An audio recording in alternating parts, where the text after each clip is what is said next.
Tony Hinchcliffe, who's a great comedian, has his own fans, bringing in a bunch of other comedians, very funny people like Rogan or Theo or Tom or Ron White or whoever's on there, to go sit with them, and then have these open micers who a common gripe in the open mic world is like, you don't get enough chances, like there's not enough eyes on you. It's a culture of complaining kind of, and just like not a lot of hope. That changes all of that. It's literally the exact opposite. It forces you to put your money where your mouth is. Having been a fan for a few years and then going back on Red Band's website and then watching literally the first episode of Kill Tony and thinking, holy shit, that show has turned into what it is now. And then going back through the early episodes and kind of looking at how the show's changed. What have been your thoughts on Kill Tony and that whole Kill Tony universe, and just watching it absolutely explode the last couple years? I think Kill Tony is one of the most important shows. One, for me as a comedy fan, like getting into comedy and getting this channel started in the first place, like coming into comedy, growing up, seeing that when I was younger in college. One, which I'll talk about, and then two, just for comedians and for the sake of them. Rogan says it all the time, but it's the most important show that comedy has to offer. Like, so in college, when I was telling you getting on stage and writing jokes, but kind of being lost in how you do this whole comedian thing, Kill Tony was one of my saving graces. It was one of the things I like to listen to the most, and it's definitely better to watch it for sure with your friends and get a group, which we would do in college. I had my buddies come over and we would every Monday put it on our TV and we'd just watch it. We'd get fucked up, we'd laugh, and we would love it. And we'd have the band, we'd have the inside jokes about all of them back when Jeremiah and all of them were doing it in Los Angeles. And it was, I loved it because these were amateur comedians, which is what I was. And I was like, I could, one, get on this show.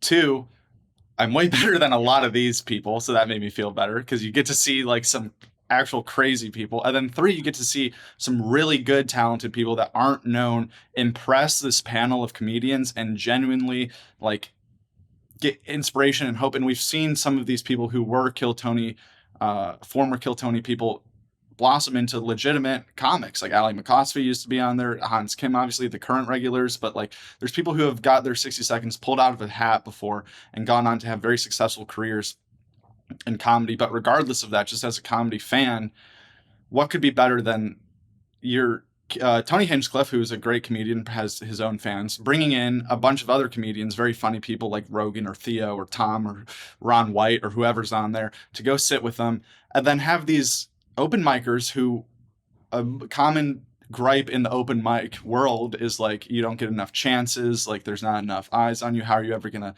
be able to get people to watch your stuff? Like it's just it's a culture of complaining kind of, and just like not a lot of hope. That changes all of that. It's literally the exact opposite. It forces you to put your money where your mouth is. You get to not only broadcast to all of these fans, like is what we were talking about before, potentially with our channel, but also you're getting to talk to these comedians after for 10, 15 minutes. You're getting to get really good advice, like, hey, Tom Squirch saying, hey, don't say that you're joking afterwards. Or you're bombing and you're getting to, there's so many times where people bomb and then have a funny conversation. Yeah. And like, well, this went way back. Like you almost forget that they bombed. And I don't know. I just think it's the most helpful tool that comedy has to offer. And it's just one of those shows where after being around for this long, you're almost like, I can't believe no one had thought of this before. Everyone comes up, does a minute of stand-up, and then leaves. It's beautiful, but there's also so many people that would have taken that idea and completely crushed it in a bad way. Tony's crushing it in a good way. Like that is, he's the perfect comedian to be hosting that. He's so quick off the top of his feet. He's very educated. He knows stuff about every sort of culture or person to make specific references that will make them laugh. And he's not afraid to keep it raw, comedy, unfiltered, edgy, like how Kill Tony is. Like that's one of the biggest parts about it, is that it's a wild party. He'll have people making out on stage. He'll call people's girlfriends up. He'll have the drum off. He'll do whatever, literally whatever he wants he'll pull out another bucket if the crowd convinces him to keep doing names. Like, there's so many people that could have had that idea and completely fucked it up. And Kill Tony is the #1 live comedy podcast in the world for a reason. And I assume it will be for years and years and years to come. It is so important to comedy, so important to young comedians, to old comedians get to go on there.